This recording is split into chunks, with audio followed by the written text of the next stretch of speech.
7절 말씀입니다. 고린도후서 4장 7절 말씀을 제가 봉독하겠습니다. 우리가 이 보배를 질그릇에 가졌으니 이는 심히 큰 능력은 하나님께 있고 우리에게 있지 아니함을 알게 하려 함이라. 아멘.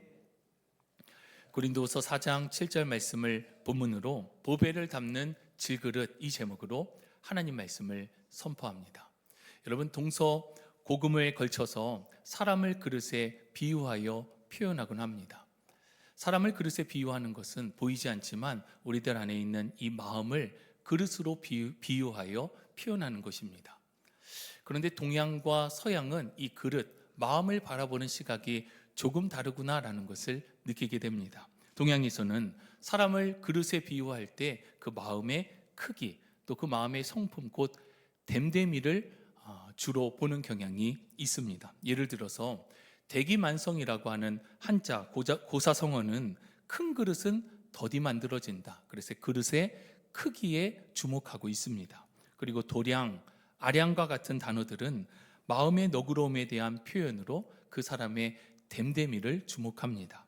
즉 동양에서는 얼마나 큰 마음을 가지고 있는가, 그 마음의 성품, 됨됨이가 어떠한가를 주목해서 보는 경향이 있습니다. 반면에 서양에서는 마음의 크기와 됨됨이보다 마음에 무엇을 담고 있는가, 그 마음은 깨끗한가 더러운가를 주목하고 있습니다. 여기서 마음에 무엇을 담고 있는가라고 하는 부분은 우리가 이 땅을 살아가면서 어떤 정체성을 가지고 살아가느냐 하는 부분이고, 마음이 깨끗한가 더러운가 하는 부분들은 신앙적인 부분이라 할 수 있습니다. 오늘 본문의 말씀이 바로 이 부분을 잘 설명해 주고 있습니다. 우리의 정체성이 무엇인지, 또 우리의 마음의 상태가 어떠해야 하는지 그릇의 비유를 통하여 주시는 은혜를 함께 나누기를 원합니다. 오늘 본문의 말씀을 우리 모두가 함께 한 목소리로 봉독하겠습니다. 우리가 이 보배를 질그릇에 가졌으니 이는 심히 큰 능력은 하나님께 있고 우리에게 있지 아니함을 알게 하려 함이라. 아멘. 그리스도인은 보배를 담은 질그릇이라 비유하고 있습니다.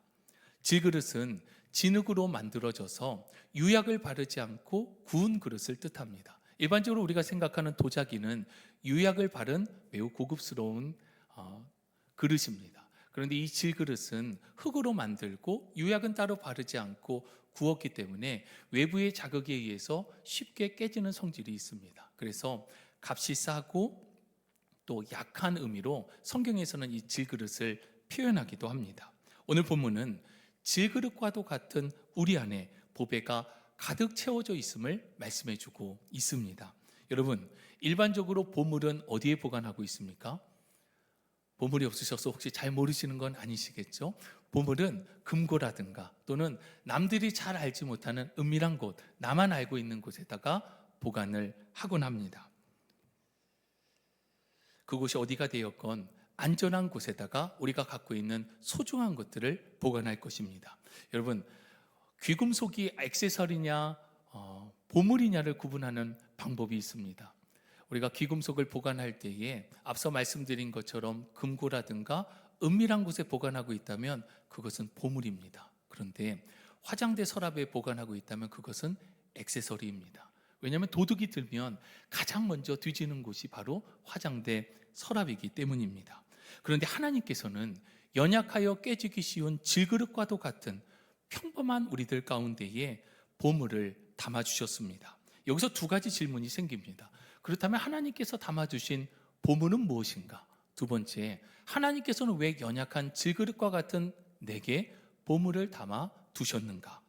먼저 우리 안에 담겨진 하나님의 보배가 무엇인지 함께 살펴보기를 원합니다.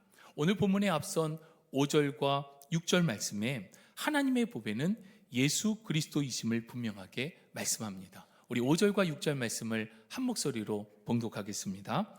우리는 우리를 전파하는 것이 아니라 오직 그리스도 예수의 주 되신 것과 또 예수를 위하여 우리가 너희의 종 된 것을 전파함이라. 어두운 데에 빛이 빛이라 말씀하셨던 그 하나님께서 예수 그리스도의 얼굴에 있는 하나님의 영광을 아는 빛을 우리 마음에 비추셨느니라. 아멘. 예수님께서는 하나님이십니다. 성자 하나님이신 그분께서 인간의 몸으로 성령에 의해 잉태하셔서 이 땅 가운데 오셨습니다. 예수님께서 왜 이 땅 가운데 오셨습니까? 우리 안에 있는 이 죄와 허물, 죄의 문제를 해결해 주시기 위해서 완전한 희생제물이신 예수님께서 이 땅 가운데 오셨고, 죄가 없으신 그분께서 십자가에 달려 죽으심을 통하여서 저와 여러분 우리의 모든 죄를 대속해 주셨습니다. 우리는 예수 그리스도의 이 십자가 공로를 통하여서 의롭다함을 받고 하나님 아버지께로 나아갈 수 있는 존재가 되었습니다.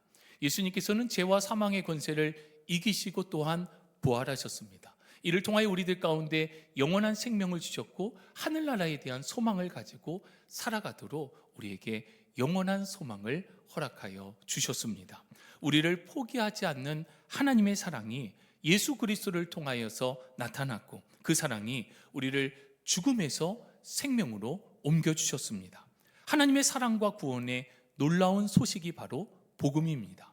예수 그리스도의 복음이 하나님의 보배, 보물이고 또 이 보배를 저와 여러분 우리들 가운데 담아 주셨습니다.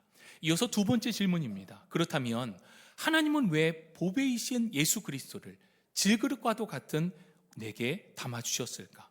언뜻 생각하면 잘 이해가 되지 않습니다. 앞서 말씀드린 대로 보물은 담아둘 만한 곳, 보관할 만한 곳에 보관하기 때문입니다. 근데 그 이유가 오늘 본문 7절에 잘 설명되어 있습니다. 중반절에 보면 심히 큰 능력은 하나님께 있고 우리에게 있지 아니함을 알게 하려 함이라.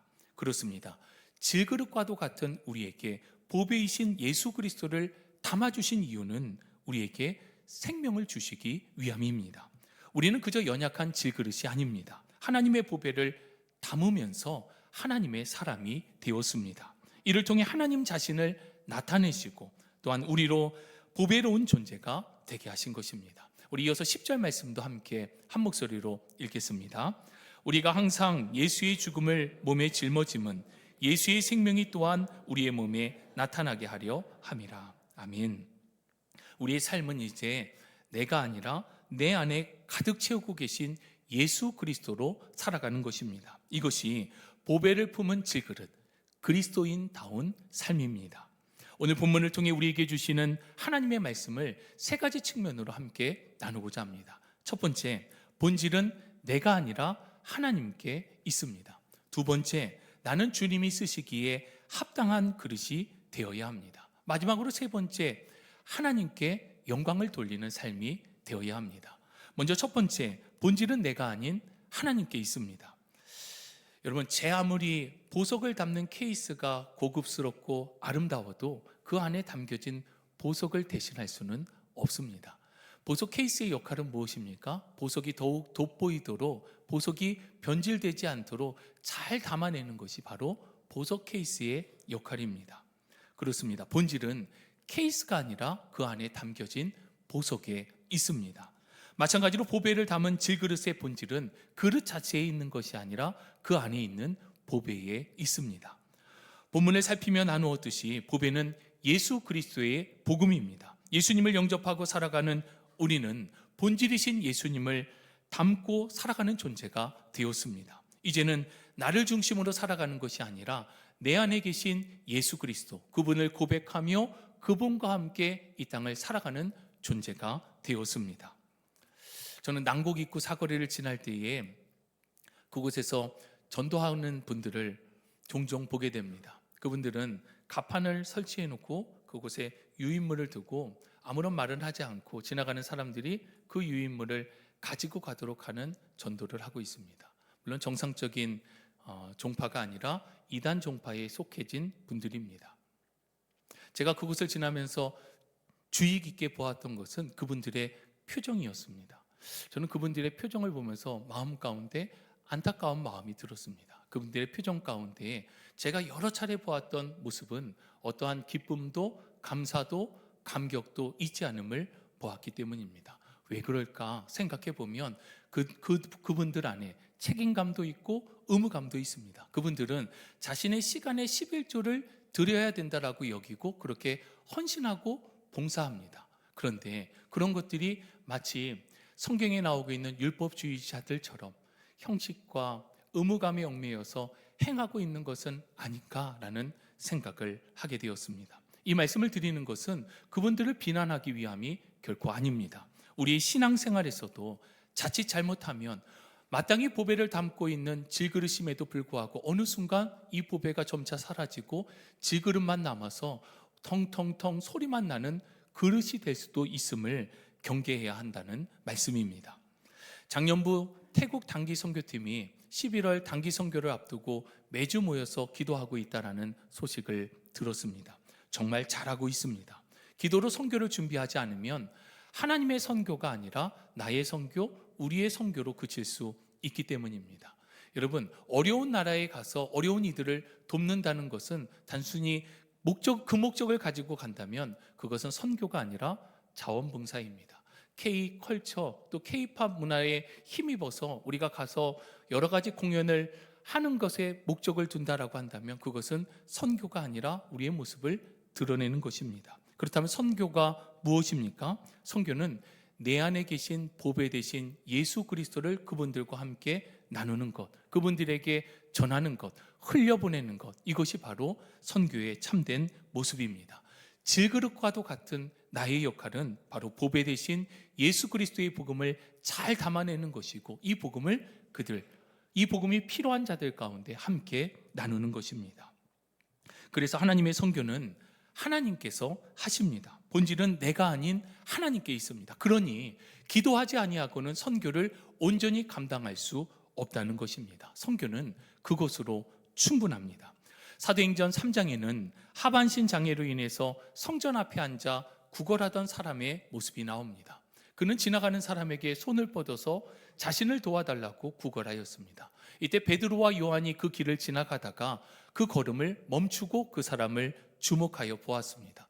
이 사람도 고개를 들어서 베드로와 요한을 바라보면서 무엇을 얻을 수 있을까 하는 눈빛으로 저들을 바라보았습니다. 이때 베드로와 요한은 예수 그리스도의 이름을 선포하며 그리스도의 복음을 그에게 주었습니다. 사도행전 3장 6절 말씀 함께 한 목소리로 읽겠습니다. 베드로가 이르되 은과 금은 내게 없거니와 내게 있는 이것을 내게 주노니 나사렛 예수 그리스도의 이름으로 일어나 걸으라. 아멘. 베드로는 은과 금, 물질적으로는 본인이 갖고 있는 것이 없다라고 밝히면서 내 안에 계신 나의 질그릇 가운데 담겨진 예수 그리스도의 복음 그 이름으로 선포하며 자리에서 일어나 걸으라 라고 말하였습니다. 그러자 구걸하던 그 사람이 그 자리에서 발과 발목에 힘을 얻게 되고 자리에서 일어나 걷기도 하고 뛰기도 하며 하나님께 영광을 올려드렸습니다. 소망 없이 그저 물질적 도움만을 바라보며 구걸하던 인생에서 예수 그리스도의 복음을 통하여서 완전히 새로운 삶으로 변화가 되었습니다. 결국 사람을 변화시키는 것은 복음입니다. 저는 신학대학원에 진학하기 전에 대학원에서 기독교 교육을 공부하고 연구할 수 있는 기회가 있었습니다. 여러 좋은 교육 방법론, 세상에서 사용하고 있는 교육 방법, 또 교회에서 적용하고 앞으로 교회가 해야 할 교육 방법론에 대해서 배우고 연구하고 또 나눌 수 있는 귀한 시간이었습니다. 그런데 그 모든 과정을 마치고 논문을 쓰는 시점에서 제가 공부한 것의 결론은 이렇습니다. 결국 방법보다 본질에 충실해야 한다. 여러 방법론을 잘 활용하는 것 필요하고 중요합니다. 그러나 결국 방법보다 복음 그 자체가 본질임을 늘 마음 가운데 새기고 본질에 충실해야 한다는 결론이었습니다. 우리 성도님들께서 기도해 주셔서 우리 교회의 다음 세대 여름 사역을 은혜 가운데 잘 마칠 수 있었습니다. 그런데 우리 다음 세대 여름 성경학교 캠프 수련회가 세상에서 하는 것처럼 서로 친해지고 즐거워하는 것에 초점을 맞춘다면 그것은 세상에서 하는 것과 다를 바가 없습니다. 본질은 무엇입니까? 예수 그리스도의 복음이 저들 가운데 선포되어지고 우리 아이들이 이 여름 사역을 통해서 하나님과 인격적으로 만나는 것이 중요합니다. 그래서 다른 흥미로운 부분들이 줄더라도 우리는 복음 앞에 생명을 걸고 함께 우리 성도님들이 기도하며 이 사역을 감당하는 것입니다. 신앙생활 전체가 그렇습니다. 예수 그리스도 곧 복음이 본질입니다. 우리 안에 이미 주신 이 복음을 믿고 복음으로 살아가는 것이 바로 그리스도인입니다. 간절히 소망하기는 우리 모두가 신앙의 본질이신 예수 그리스도 안에서 곁눈질하지 말고 오직 주님만을 바라보며 날마다 하나님께로 더 가까이 나아가는 삶이 되시기를 주님의 이름으로 축복합니다. 두 번째, 주님이 쓰시기에 합당한 그릇이 되어야 합니다. 몇 해 전에 지인의 결혼식에 가서 결혼식을 축하하고 연회장에 가서 식사를 했습니다. 연회장 식사가 맛있어서 정말 맛있게 잘 먹고 식사가 마칠 때쯤에 후식으로 음료수를 한 컵 받아서 자리로 돌아왔습니다. 그런데 이 음료수를 마시려고 하는 순간에 이 컵에서 악취가 진동했습니다. 여러분, 빨래를 오랫동안 방치해 두었을 때, 젖은 빨래를 오랫동안 두었을 때 나는 냄새, 그 냄새가 컵에서 진동을 하였습니다. 음료수가 먹고 싶어서 일부러 한 잔 가득 담아왔는데 결국 그 음료수를 하나도 마시지 않았습니다. 왜냐하면 컵의 위생 상태가 좋지 않았기 때문입니다. 마찬가지로 우리는 물을 마실 때에 깨끗한 컵을 사용합니다. 아무리 컵이 없어도 더러운 컵을 사용해서 물을 마시지는 않습니다. 이처럼 물컵은 그 모양이 얼마나 아름답냐, 컵이 얼마나 크냐보다 사용할 수 있을 정도로 깨끗하게 준비가 되어져 있느냐가 중요합니다. 이와 관련된 말씀이 디모데후서 2장에 잘 나타나 있습니다. 어느 집에 금그릇, 은그릇, 나무그릇, 질그릇이 있는데 그 그릇들 중에는 귀하게 쓰는 것도 있고 천하게 쓰는 것들도 있습니다. 그런데 그 그릇들이 금이냐 은이냐보다 더 중요한 것은 그 그릇이 주인이 쓰고자 할 때 깨끗한 상태로 준비가 되어져 있느냐가 중요함을 디모데후서 2장에서 말씀해 주십니다. 디모데후서 2장 20절, 21절 말씀을 제가 봉독해 드리겠습니다. 큰 집에는 금그릇과 은그릇뿐 아니라 나무그릇과 질그릇도 있어 귀하게 쓰는 것도 있고 천하게 쓰는 것도 있나니 그러므로 누구든지 이런 것에서 자기를 깨끗하게 하면 귀히 쓰는 그릇이 되어 거룩하고 주인의 쓰심에 합당하며 모든 선한 일에 준비함이 되리라. 자기를 깨끗하게 하면 귀한 그릇이 된다라고 말씀하고 있습니다. 여러분, 우리가 알다시피 우리 모두가 금그릇, 은그릇이 다 될 수는 없습니다. 금그릇도, 은그릇도, 나무그릇도, 또 질그릇도 필요에 따라서 주인이 사용합니다. 그런데 그렇게 쓰임받는 전제 조건은 모두 동일합니다. 깨끗하게 준비가 되어 있어야 한다는 것입니다. 여기서 깨끗하게 준비된 상태가 바로 성경이 말씀하는 거룩입니다. 하나님은 거룩하신 하나님이십니다. 때문에 하나님을 담아내는 그릇 역시 거룩해야 합니다. 내가 거룩하니 너희도 거룩하라. 우리 주님은 말씀하십니다. 아니, 그렇다면 거룩하지 못한 내가 어떻게 거룩하게 될 수가 있습니까? 디모데전서 4장 5절 말씀 우리 함께 한 목소리로 봉독하겠습니다. 하나님의 말씀과 기도로 거룩하여 짐이라. 말씀과 기도, 곧 예배를 통하여서 거룩하지 못한 우리지만 하나님과 교제하고 그 하나님의 은혜 가운데 우리들의 삶이 성화되어져 가면서 거룩하여짐을 말씀해 주고 있습니다.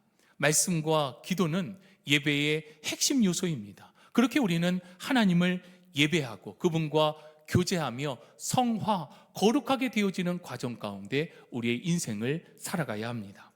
물에 담긴 투명한 유리컵에다가 숟가락으로 흙을 한 스푼 들어서 담았습니다. 그러면 그 물은 어떤 물이 됩니까? 흙탕물이 됩니다. 근데 이 흙탕물에서 물을 깨끗이 하고자 제가 다시 흙을 걷어내기 위해서 숟가락으로 퍼낸다 할지라도 그 물은 깨끗하여질 수가 없습니다. 그러면 이 컵에 담긴 흙탕물을 깨끗하게 하는 방법은 무엇입니까? 수돗물을 세게 열어서 콸콸콸 넘치도록 물을 받으면 몇 초 만에 이 안에 있던 모든 흙은 빠져나가고 이 물은 생수, 깨끗한 물이 됩니다. 이것이 바로 하나님께서 저와 여러분들 가운데 주시는 은혜의 원리입니다. 하나님을 예배함을 통하여서 하나님께서 주시는 그 은혜를 통하여서 내 안에 보여지는 흙탕물뿐만 아니라 시간이 지나서 가라앉아서 깨끗한 것만 같았던 나의 모습 가운데에도 하나님께서는 그 안에 가라앉은 것까지 모두 드러내시며 깨끗게 하여 주십니다. 사랑하는 성도 여러분, 우리 모두가 거룩한 은혜의 그릇이 되어야 합니다. 주님께서 쓰시고자 할 때에 주님의 마음에 합한 거룩한 그릇이 되기를 주님의 이름으로 축복합니다. 저는 설교자로서 설교를 준비하고 강단에 오르기 전에 늘 이 부분을 기도하고 있습니다. 저는 제가 가진 능력, 제가 가진 경험을 통해서, 언변을 통해서 사람들에게 은혜를 미칠 수 있다라고 결코 생각하지 않습니다. 제가 해야 되는 역할은 하나님께서 주시는 그 은혜를 질그릇과 같은 제가 잘 받아서 이 주신 은혜가 흘러넘치도록 하여서 우리 성도님들에게 흘러간다면 저도 은혜로 충만하고 우리 성도님도 그 은혜 가운데 함께 젖어가는 것, 이것이 바로 하나님께서 우리들 가운데 주시는 귀한 은혜입니다. 만약에 제가 마른 자와 같아서 쥐어 짜야 되는 그런 고통 가운데 있다라고 한다면 우리 모두가 얼마나 불행하겠습니까? 사랑하는 성도 여러분, 우리 각 사람 가운데 질그릇과 같은 우리 안에 담아주신 이 보배, 예수 그리스도로 인하여 날마다 충만하고 이 충만한 은혜를 날마다 우리 주변에 흘려보내시는 복음의 통로가 되시기를 주님의 이름으로 축복합니다. 제가 처음 목회를 시작할 때에 뜨거운 마음을 가지고 하나님께 이렇게 기도했습니다. 하나님, 한국교회의 회복과 부흥을 위한 주역이 되게 하여 주시옵소서. 그런데 이렇게 기도를 하다가 이 기도가 하나님의 뜻에 온전히 합한 기도가 아니라는 것을 이내 금세 깨달아 알게 되었습니다. 그래서 기도 내용이 바뀌었습니다. 한국교회의 회복과 부흥을 위해서 하나님의 뜻대로 나를 사용하여 주옵소서. 내 뜻이 아니라 하나님의 뜻대로 쓰임받는 것이 중요함을 깨달아 알게 되었습니다. 금그릇, 은그릇이 중요한 것이 아니라 잘 준비되어져 있으면 하나님의 때에 하나님의 방법으로 하나님의 쓰임에 맞게 사용하신다는 것입니다. 그렇습니다. 준비된 그릇에 보배를 담아내면 그 자체가 보배가 되는 것입니다. 그리고 그렇게 보배를 온전히 담아낼 때 주님께서 일하십니다. 오직 주님의 은혜와 능력으로 충만하여 그 은혜와 기쁨이 주변에 흘러넘치는 복된 삶이 되시기를 주님의 이름으로 축복합니다. 마지막으로 세 번째, 하나님께 영광을 돌려야 합니다. 보배를 품은 질그릇의 사명은 하나님께 영광을 돌려드리는 것입니다. 질그릇에 담긴 보배와 관련된 말씀이 15절에서 이렇게 마무리됩니다. 우리 15절 말씀을 함께 읽겠습니다. 이는 모든 것이 너희를 위함이니 많은 사람의 감사로 말미암아 은혜가 더하여 넘쳐서 하나님께 영광을 돌리게 하려 함이라. 아멘. 영광과 관련해서 사전적 의미를 살펴보면 사람이 감당할 수 없는 초월적인 밝은 빛입니다. 그러니까 우리 안에서 어떤 영광이 드러나는 것이 아니라 하나님의 영광이 우리에게 비출 때 이 영광이 또 우리 주변 사람들에게 반사되어져서 하나님의 영광을 드러내는 삶을 살아가야 함을 성경은 말씀하고 있습니다. 오직 하나님만이 영광을 받으시기에 합당하신 유일하신 분임을 믿음으로 고백하시기를 바랍니다. 우리에게 주신 보배, 복음을 통하여서 오직 그분의 영광이 드러나야 합니다. 우리는 이미 하나님의 영광을 입어서 그 은혜 안에 살아가고 있습니다. 은혜는 우리가 어떤 일을 잘해서 공로에 대한 대가가 결코 아닙니다. 은혜는 받을 자격이 없음에도 불구하고 하나님께서 긍휼히 여겨주셔서 베풀어 주시는 선물, 이것이 바로 은혜입니다. 그래서 15절의 말씀과 같이 하나님의 은혜를 입은 자에게 나타나는 마땅한 모습은 감사이고 이 감사가 찬양을 통하여서 나타나게 되는 것입니다. 하나님께서 나를 부르심 가운데 감사하고 우리의 모든 죄를 사하심을 감사하고 우리를 구원하심을 감사함으로 그분을 찬송하고 예배하는 것입니다. 이러한 은혜에 감사하며 나누는 것, 이 은혜가 너무나도 감사해서 이 감사를 주변 사람들 가운데 나누는 것을 복음 전도라고 합니다. 또 그렇게 은혜를 따라서 살아가는 것이 바로 하나님께 영광을 돌려드리는 삶입니다. 전도를 위해서 애쓰기보다 내게 주신 은혜를 주변 사람들 가운데 나누는 것, 그것이 바로 복음 전도입니다. 은혜와 감사는 늘 함께 갑니다. 은혜가 있는 곳에 반드시 감사가 넘쳐나게 되어 있습니다. 반대로 감사가 있을 때 은혜는 더욱 풍성하게 나타남을 기억하시기를 바랍니다. 은혜 안에 감사하며 하나님께 온전히 영광을 돌려드리는 삶이 되시기를 바랍니다. 주 안에 사랑하는 성도 여러분, 말씀을 정리합니다. 우리 모두는 하나님의 보배를 담는 질그릇입니다. 내가 화려한 금그릇이 아니라 해서 실망할 필요가 없습니다. 하나님께서는 질그릇과 같은 우리들 가운데 보배를 담아주심을 통해서 이미 우리를 보배로운 존재로 삼아주셨기 때문입니다. 내가 담아내고 있는 것이 무엇이냐보다 더 중요한 것은 내가 깨끗하게 준비가 되어서 우리 주님께서 쓰시고자 할 때 쓰임받을 준비가 되어 있느냐 하는 것입니다. 그렇게 나는 하나님의 보배를 품고 있는 하나님의 사람 그리스도인입니다. 우리는 다만 잘 준비되면 됩니다. 거룩한 준비는 무엇입니까? 말씀과 기도입니다. 하나님을 예배함을 통하여서 날마다 우리 주님과 교제하고 주님과 함께하는 삶을 살아갈 수 있습니다. 그렇게 부어주시는 은혜로 우리 안에 모든 흙탕물들은 사라지게 되고 우리는 정결한 그릇이 되는 것입니다. 이 시대에 필요한 하나님의 사람은 멋진 그릇이 아닙니다. 하나님은 복음을 담아낼 정결한 그릇을 원하십니다. 세상은 그릇 자체를 주목하기도 합니다. 하지만 하나님께서는 그릇이 아니라 오직 복음 자체가 주목받기를 원하십니다.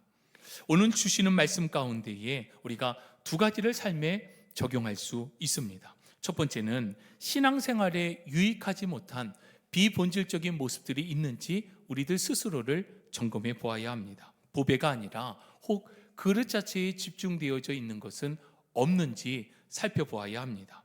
여기서 그릇에 집중된다라고 하는 것은 하나님 중심이 아니라 나 중심의 신앙생활을 하고 있는 모습입니다. 예를 들어서 기도, 예배, 봉사, 우리에게 주신 직분과 사역을 감당하면서 혹 이것들이 하나님보다 나를 위한 도구가 되고 있지는 않은가 하는 부분입니다.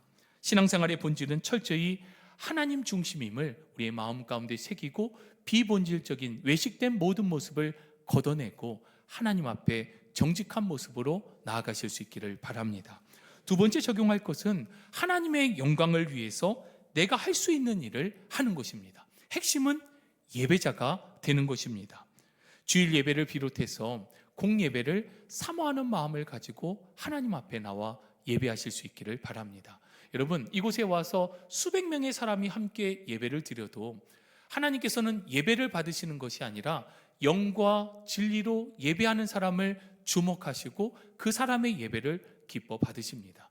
똑같이 하나님의 말씀을 듣고 찬송하고 그 은혜 가운데 간절히 부르시셔도 우리의 마음이 하나님께서 주목하시는 영과 진리로 예배하는 예배자인가, 또는 앞서 말씀드렸던 전도를 하고 있기는 있는데 저들 가운데 기쁨과 감사 없이 의무감과 책임감으로 하듯 예배의 자리에도 혹 사모하는 마음이 아니라 다른 마음을 가지고 나와 있지는 않은가, 우리의 모습을 돌아봐야 합니다. 사모하는 자에게 큰 은혜를 주시마 약속해 주셨습니다.